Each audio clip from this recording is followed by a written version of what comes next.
Communist party Bogura জেলা কমিটির বিপ্লবী সভাপতি কমরেড আমিনুল ফরিদ। সংগ্রামী বন্ধুরা, আপনারা জানেন ভাই একটু সাইড হয়ে 23শে সেপ্টেম্বর খাগড়াছড়িতে স্কুল ছাত্রী সে প্রাইভেট পড়ে যখন বাসায় ফিরছিল,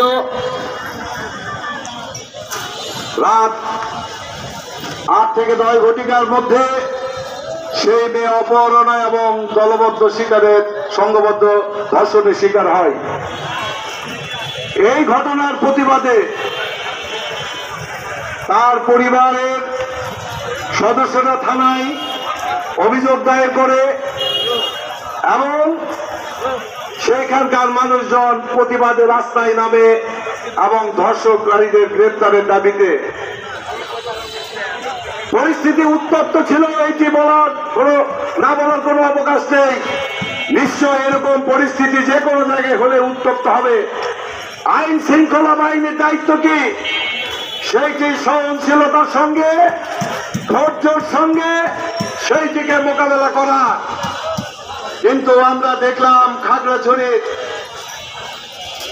বইমারিতে আইন শৃঙ্খলা বাহিনী সেই ধৈর্যের পরিচয় দেয়নি। আইন শৃঙ্খলা বাহিনী সেখানে জনগণের নিয়ন্ত্রণ করতে পারেনি। গুলিবর্ষণ করেছে 3 জন আদিবাসী, তাদেরকে বন্ধুরা আমার গুলিতে নিহত হয়েছেন তারা। এই হত্যাকাণ্ডে পাহাড় উত্তপ্ত, খাগড়াছড়ি উত্তপ্ত, 144 ধারা জারি করেছেন। আজকে কোন রকমে সেখানে শান্ত পরিস্থিতি রয়েছে। আজকে সেখানে ঘোষণা দিয়েছে যে 3 জন হত্যাকাণ্ডের শিকার হয়েছে আদিবাসীরা, তাদের সৎকার করবে। আমরা দেখেছি এই পাহাড়ের উত্তপ্ততা এটা নতুন নয়। আমাদের ছাত্র নেতা জয় ভৌমিক বলে গেলেন, পাহাড় মাঝে মাঝে উত্তপ্ত হয়ে উঠছে, হত্যাকাণ্ড হচ্ছে। সেখানে আইন শৃঙ্খলা এবং সেনাবাহিনী দ্বারা কেন হচ্ছে? আমরা দেখেছি 1996 সালে আওয়ামী লীগ শেখ হাসিনার সরকার সেইখানে আপনার উপজাতি কিংবা আদিবাসীদের সঙ্গে একটি শান্তি চুক্তি করেছিল এবং সেই শান্তি চুক্তি তাদের স্বায়ত্ত শাসন, তাদের জমির অধিকার ফিরিয়ে দেওয়া, স্থানীয় সরকার প্রতিষ্ঠানগুলোতে তাদের নির্বাচন নিশ্চিত করা এবং তাদের যে সাহিত্য শাসনের যে সকল আপনার ধারাগুলো ছিল, যে সকল দাবিগুলো ছিল, দীর্ঘ সেই 96 আওয়ামী লীগের সরকারের সময় বাস্তবায়ন হয়নি। তারপরে সরকারের সময়গুলোতে বাস্তবায়ন হয়নি। এমন শেখ হাসিনা 14, 18 এবং 24-এর যে নির্বাচনগুলোতে অবৈধভাবে 16.5 বছর ক্ষমতায় থেকেছে, কিংবা 2008 সালে নির্বাচিত হওয়ার পর আমরা তার প্রতিফলন দেখতে পারিনি। ছাত্র জনতার উত্তাল গণ অভ্যুত্থানের মধ্য দিয়ে আমাদের যেই 5ই আগস্টের গণ অভ্যুত্থান হয়ে গেল, প্রফেসর ইউনূস ক্ষমতা নিলেন, অন্তর্বর্তী সরকার। আমরা কি দেখছি বন্ধুরা? আজকে পাহাড়ে সেই শান্তি বিরাজ নাই, বরঞ্চ সেই অশান্তি হচ্ছে। কেন হচ্ছে? পার্বত্য অঞ্চলে আমাদের 3টি জেলা, খাগড়াছড়ি, বান্দরবান, এই জেলাগুলো আমাদের বাংলাদেশের সার্বভৌম এলাকা। সেইখানে সেনা শাসন চলছে। নিশ্চয়ই আমাদের বাংলাদেশের এই 56 বছরে যে সরকারগুলো ক্ষমতায় এসেছে, সেখানে তাদের সঙ্গে সঠিক কোনো ব্যবস্থায় পদক্ষেপ এবং শান্তির সহাবস্থান নিয়ে আসতে পারছেন না। আমরা একটু পর্যালোচনা করতে পারি মোটা দাগে। আপনারা দেখেন, আমরা বলছি আদিবাসী আর সরকার বলছে ক্ষুদ্র নৃগোষ্ঠী। আমাদের এই ডক্টর ইউনূসের অন্তর্বর্তী সরকার ক্ষমতায় আসার পরে সেইখানে পাঠ্যপুস্তক রচনা করলেন। পাঠ্যপুস্তক রচনায় আপনার একটি গাছের পাতা দিলেন, অনেক পাতা। সেই পাতার মধ্যে হিন্দু আছে, বৌদ্ধ আছে, খ্রিস্টান আছে, মুসলিম আছে, তার মধ্যে এক পাতায় লেখা আছে আদিবাসী। সেই বই ছাপানোর পরে কোটি কোটি টাকার বই সেইটিকে বন্ধুরা আমার রাতের অন্ধকারে উধাও করে দিয়ে আদিবাসীর পাতাটাই ওনা উল্টিয়ে দিলেন, পাল্টিয়ে ফেললেন। কেন এই আদিবাসী, কেন এই ক্ষুদ্র গোষ্ঠী? কোন সরকারি, শেখ হাসিনার সরকার উনি পার্বত্য অঞ্চলে 3টি জেলার এই আদিবাসীদের সঙ্গে শান্তি চুক্তি করেছিলেন। আমরা মনে করেছিলাম শান্তির সুবাতাস বইবে, কিন্তু বন্ধুরা আমার শেখ হাসিনার সরকার শান্তি চুক্তি করে তাকে বন্ধুরা আমার আদিবাসী স্বীকৃতি দেয়নি। উনিও বলেছে ক্ষুদ্র গোষ্ঠী। আদিবাসীদের প্রতি পার্বত্য অঞ্চলের আমাদের এই দেশের জনগণের উপর এত দরদ, কিন্তু উনি আদিবাসী না বলে ক্ষুদ্র গোষ্ঠী কেন বললেন? জাতিসংঘের সনদ রয়েছে, সেই জাতিসংঘের সনদে সুস্পষ্টভাবে ঘোষিত হয়েছে 210টি আমাদের বিশ্বের দেশ রয়েছে জাতিসংঘের স্বীকৃত দেশ। সেই জাতিসংঘের আদিবাসী সনদে উল্লেখ রয়েছে তার আদিবাসীদের ভূমির অধিকার দিতে হবে, আদিবাসীদের ভাষার অধিকার দিতে হবে, আদিবাসীদের সংস্কৃতির অধিকার দিতে হবে, আদিবাসীদের নিরাপত্তা দিতে হবে, আদিবাসীদের জাতি গোষ্ঠীর ভাষা সংস্কৃতি রক্ষা করতে হবে। আর এই আদিবাসীদের এই যে আমাদের জাতিসংঘের সনদ, সেই সনদ যদি জাতিসংঘ ঘোষিত কোন রাষ্ট্র না মানে, জাতিসংঘ ঘোষিত যে সকল উন্নয়ন কর্মসূচি রয়েছে সেই সকল উন্নয়ন কর্মসূচিতে সেই দেশ তালিকাভুক্ত থাকবে না। সরকার কত চালাক! এই 56 বছরে পালাক্রমে ক্ষমতা চালিয়েছে বঙ্গবন্ধুর নেতৃত্বে আওয়ামী লীগ, তারপরে জিয়াউর রহমান, তারপরে এরশাদ, তারপরে খালেদা জিয়ার বিএনপি, তারপরে শেখ হাসিনার আওয়ামী লীগ, তারপরে বিএনপি জামাতের 4 দলীয় জোট সরকার, তারপরে দীর্ঘ 16 বছর 9 সালে আমাদের এই আওয়ামী লীগ এবং জাতীয় পার্টির মহাজোট সরকার, তারপরে 14 সালের আপনার 153টি বিনা প্রতিদ্বন্দ্বিতায় নির্বাচিত আমাদের অবৈধ সরকার, 18 সালের রাত্রিকালীন নির্বাচনের সরকার, 24 রানী এবং গামীর সরকার। কোন সরকারি আদিবাসী স্বীকৃত দেয়নি। তার কারণ সমতল এবং পাহাড়ে যে আদিবাসী, সেই আদিবাসীদের বন্ধুরা আমার অনেক ঘরে সার্বক্ষণিক তাদের ভাষার উপর আঘাত, তাদের সংস্কৃতির উপর আঘাত, তাদের বেঁচে থাকার অধিকারের উপর আঘাত, বন্ধুরা আমার তার ভূমির উপর আঘাত, তার মাটির উপর আঘাত, কি পাহাড়ে কি সমতলে। আপনারা দেখেননি গোবিন্দগঞ্জের গাইবান্ধায় আপনার ওইখানকার তৎকালীন আওয়ামী লীগের এমপি আবুল কালাম আজাদের নেতৃত্বে আমাদের বাগদা ফার্মের গাইবান্ধায় পুলিশকে সাথে নিয়ে সেখানে আদিবাসীদের সেই বসত বাড়িতে অগ্নিদগ্ধ করলো, সেখানে মানুষ হত্যা করলো অগ্নিদগ্ধ হয়ে। সারা বাংলাদেশ ফুঁসে উঠলো। বন্ধুরা আমার সরকার লোক দেখানো সেখানে গ্রেফতার করলো। দেখেননি আজ পর্যন্ত কিছু হয়নি। আওয়ামী লীগ সরকার তো ক্ষমতায় নাই। এখন ডক্টর ইউনূসের আপনার অন্তর্বর্তী সরকার কোথায়? সেই আদিবাসী বাগদা ফার্মে সেই হত্যাকাণ্ড ঘটলো, বসত বাড়িতে অগ্নিসংযোগ করলো, কয়েকজন সমতলের আদিবাসীকে হত্যা করলো। ওই তার বিরুদ্ধে এখনো এই 14 মাসে কোনো ব্যবস্থা নিতে আমরা দেখিনি। আপনারা দেখেছেন আমাদের এই আপনার রাজশাহীতে 2 জন আদিবাসী তারা তাদের জমিতে সেচের পানি দিতে না পেরে বন্ধুরা আমার মনে দুঃখ কষ্টে আত্মহত্যা করেছে। তার পরিবারের লোকজন বলেছে জমির ধান শুকিয়ে যাচ্ছে, জমির ধান আপনার কালচে হয়ে যাচ্ছে, সেই ধান বাঁচাতে পারেনি, তার জীবন বাঁচাতে পারবে না। সেই দুঃখ কষ্টে 2 জন আদিবাসী তারা আত্মহত্যা দিয়েছে। আমরা দেখেছি সমতলে এবং পাহাড়ে আদিবাসীদের নারীদের উপর অত্যাচার, নারীদের উপর ধর্ষণ। বন্ধুরা তার এই ধারাবাহিকতায় আজকে 23শে সেপ্টেম্বর এই খাগড়াছড়িতে এই আদিবাসী ধর্ষণের ঘটনা, ধর্ষণের প্রতিবাদ করতে যে সেইখানে আমাদের আইন শৃঙ্খলা বাহিনী এবং মিলিটারি পুলিশের সেই আক্রমণে 3 জন সেখানে হত্যা। আপনারা দেখেছেন এই চট্টগ্রামকে নিয়ে রাজনীতি 10টা আগস্ট এই আপনার বন্দরে, চিটাগাং বন্দরে আপনার ধরা পড়েছিল। আপনারা দেখেছেন সেখানে কি ছিল না, কোন অস্ত্র ছিল না, মোটর থেকে শুরু করে, শেল থেকে শুরু করে, AK-47 রাইফেল থেকে শুরু করে আপনারা দেখেছেন। সেই আপনার 2004 সালের ঘটনা এখনো পর্যন্ত সেইখানে একের পর এক সরকার বদল হয়েছে, সর্বশেষ সেই অস্ত্র মামলার আসামিরা খালাস। বন্ধুরা, আজকের এই পার্বত্য অঞ্চলের যত ঘটনা, পার্বত্য অঞ্চলকে অশান্ত করার জন্য আমরা মনে করি এইটি শুধু আমাদের দেশের সরকারের ব্যর্থতা নয়, এইটি আমাদের ভূ রাজনীতি এখানে জড়িত, আঞ্চলিক এবং আন্তর্জাতিক রাজনীতি।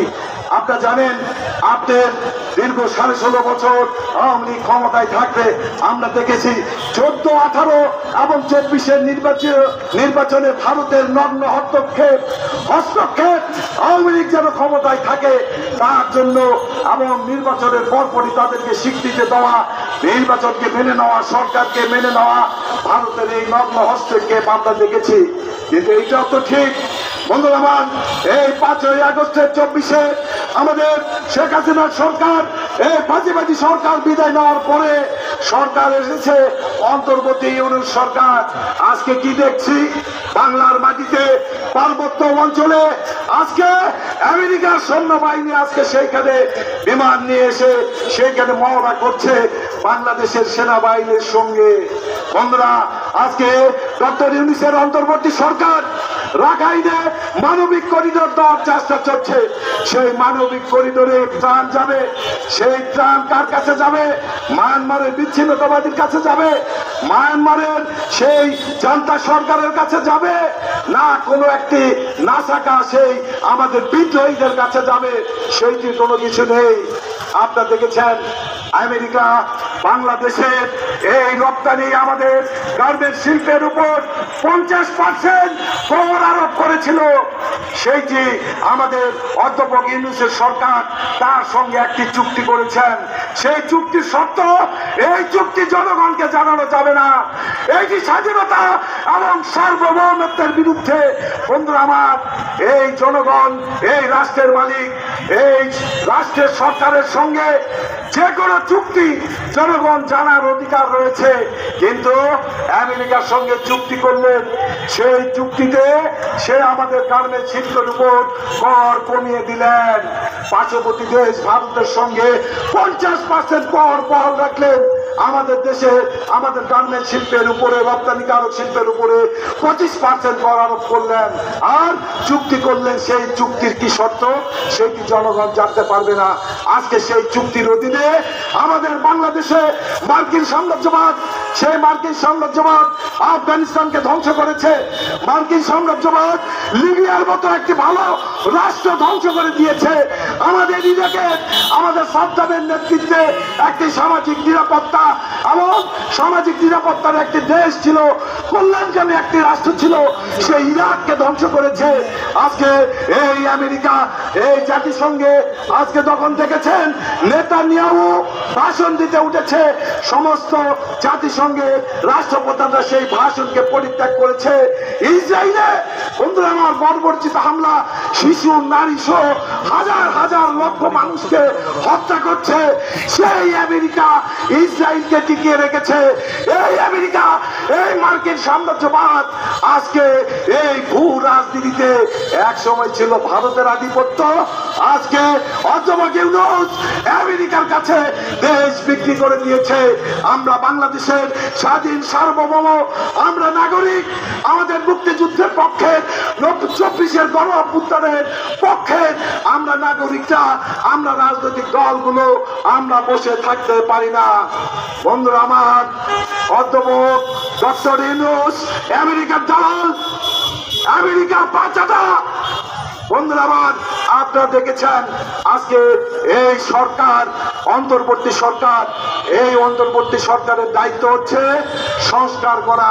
কি সংস্কার করবে? গণতন্ত্রে উত্তরণের জন্য সংস্কার। কি সংস্কার করবে? আজকে যে গণ অভ্যুত্থানে আমাদের এই শহীদ হয়েছেন, সেই শহীদদের হত্যাকাণ্ডের বিচার করবে। ঘুষ, দুর্নীতি হাজার হাজার লক্ষ কোটি টাকা আমাদের পাচার হয়েছে এই দেশ থেকে, সেই টাকা ফিরিয়ে নিয়ে আসবেন। উপরন্তু আমরা কি দেখছি, এই 14 মাসে হাজার হাজার কোটি ডলার বন্ধুরা আমার দেশ থেকে পাচার হয়ে গেছে।